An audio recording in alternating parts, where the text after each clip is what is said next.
किती उशीर केला हो यायला? काय झालं मग? काय झालं मग म्हणजे कवा हे सकाळी गेलेला आहे तुम्ही गावामध्ये आणि मला सकाळपासून चहा नाही. साखर सांगितली होती तुम्हाला, शेंगदाणे तेलाचा पुडा सांगितला होता. मग मी काय करायचं? काय करायचं म्हणजे घेऊन यायचं नाही का तुम्ही? 100 अंडे दिले तुम्हाला सकाळी. गाडी पंक्चर झाली, मी त्याच राड्यात माझे 2 तास गेले आणि मग कुठं मला ध्यानातच नाही. पुन्हा तुम्हाला सकाळपासून सांगितलं होतं मला चहाला साखर नाही पैसे नाही म्हणला तर मी तुम्हाला 100 अंडे दिले. म्हणलं गावात कुठं गिराईक खाय म्हणता 2-3 दिवस झालं. आणि जी सकाळी गेला तो तुम्ही आता 6 वाजता घरी आला. अगं मग त्या गाडीचं तूप टाकलं, त्याच्यात गेले ना खर्चून ते पैसे. आणू उद्याच्याला अजून 2-4 कोंबड्या घेऊन जा. काय त्याला चहा नाही पिलं तर काय होतंय? आणि तुम्ही दारू नसता प्याला तर काय झालं? डिकाशन प्यायचं उद्या दिवस. आवड डिकाशनला साखर तर पाहिजे ना. काय नाही, थोडं पाणी टाकायचं, त्यात पत्ती टाकायची आणि उकळायचं आणि साखर टाकली तर आपलं प्यायचं.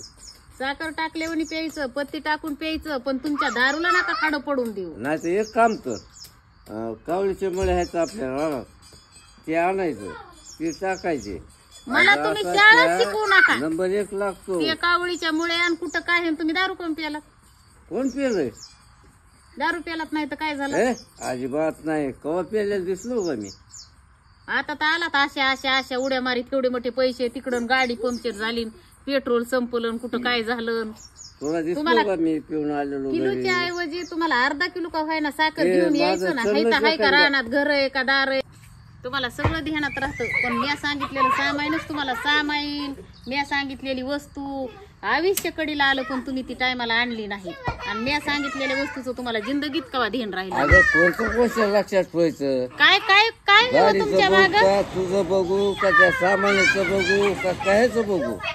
मी म्हणलं कुणाचं तुम्हाला लय हेवडाले ताहणे करते 5-50 लेकर ती कुणाचं बघू. ते गाडी महाग गाडी घेतली, गुडी घेतली ना, असं केलं तसं केलं. जाऊन गाडी उभा केली रोडलाच, एकदाची गाडी घेतली तिकडे गेलो पुन्हा पेट्रोल आणायला. पेट्रोल आणायचं कळालं, टूप टायर बदलायचं कळालं, तुम्हाला स्वतः 10 रुपयाची कळाली, तुम्हाला नुसते अर्धा किलो साखर आणायची कळाली नाही होय. जाऊ दे, आहे ते अंड्याचे पैसे आलेले टाकावत खर्चून एवढे. म्हणलं काय उगाच आता कशाला उगाशीला साखर न्यायची? मग उद्याची उद्या बघू.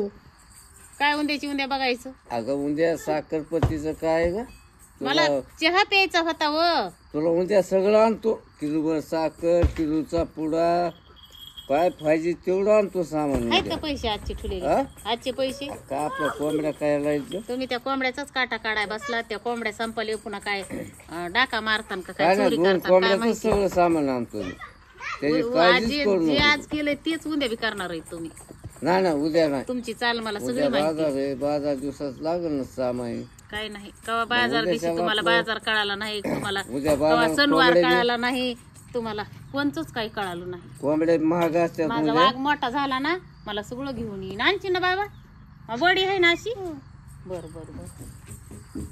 कोंबड्या बी महाग असतात तुझ्या बाजारात.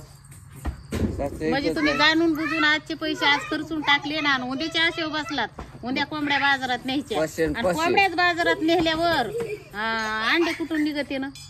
मग अंड्याला काय इतक्या मोठ्या आहेत ना? 100 इतक्या मोठ्या किती खायता कवार पुरते ना त्या? मग काय 500 2 उद्या दिवस उद्याच्या दिवस म्हणजे 2 दिवस अंडे गोळा करून ठेवलेले तुम्ही काटा काढून आला. 100 अंडे घेऊन गेला. आपला व्यवहार चालूच राहील ना, बाकीचं काय? म्हणजे आज अंडे बी गेले, उद्या कोंबड्या बी चालले, पुन्हा व्यवहार चालूच राहिला तुमचा. मग काय त्याला तुमच्या नादी लागणं म्हणजे आणि दार कुराट पाय हाणून घेण्यासारखं आहे बघा. त्याच्या हेच काय नादी लागायला? जाऊ दे, तुमच्या नाही नादी लागायचो ग. हा बा हे बघून घासाय बसली होती, साखर पत्तीच नाही तर कशाला घाशीत बसू. जा मग.